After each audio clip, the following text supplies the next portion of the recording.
Assalamualaikum warahmatullahi wabarakatuh. My name is Raja with student number 7310231045, and today I want to share my understanding about figurative language in semantics and pragmatics.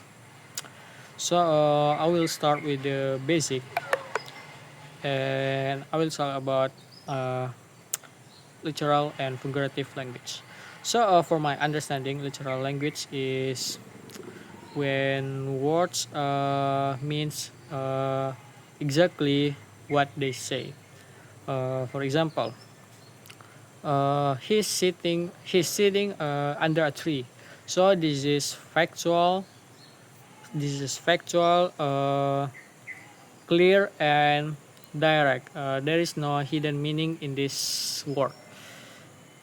If we want to express our ideas in creative or imaginative and emotional way, we use figurative language.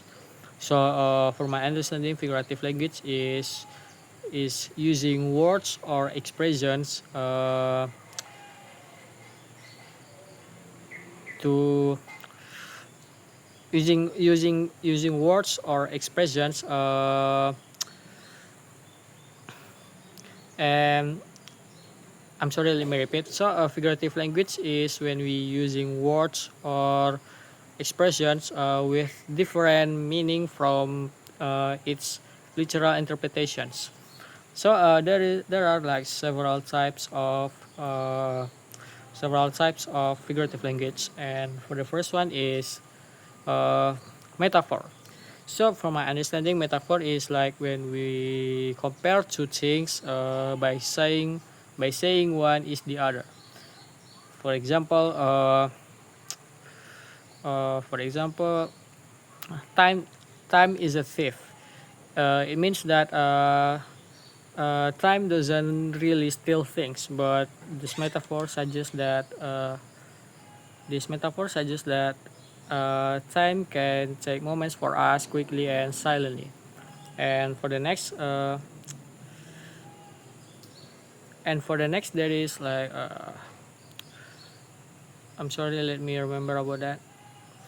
Uh, and for the next, there is metonymy. For my understanding, metonymy is like when we use something closely related to represent something else. And for example, the pen is mightier than the sword. It means that here pen stands for writing or ideas, and sword stands for force and violence. And for the next, there is simile. For my understanding, simile is when we compare two things by using the words like or as. And for example, her eyes were bright like the stars. It means that her eyes were bright or beautiful, not the actual stars. This image help us picture them better. And for the next there is irony.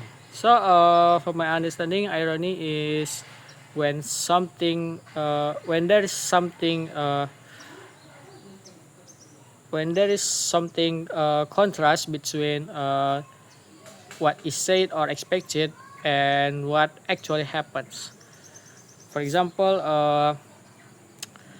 the fire station burns down. This is ironic because because this is ironic because you wouldn't expect that a place that fight fires uh, uh, to catch fire itself. And for the last, hyperbole. So hyperbole is an extreme exaggeration used to make one point. For example, I've told you 1,000 times. It means that you haven't said something 1,000 times. It just feels like a lot. Okay, I think that's all for my understanding about figurative language. I will close my video. Assalamualaikum warahmatullahi wabarakatuh.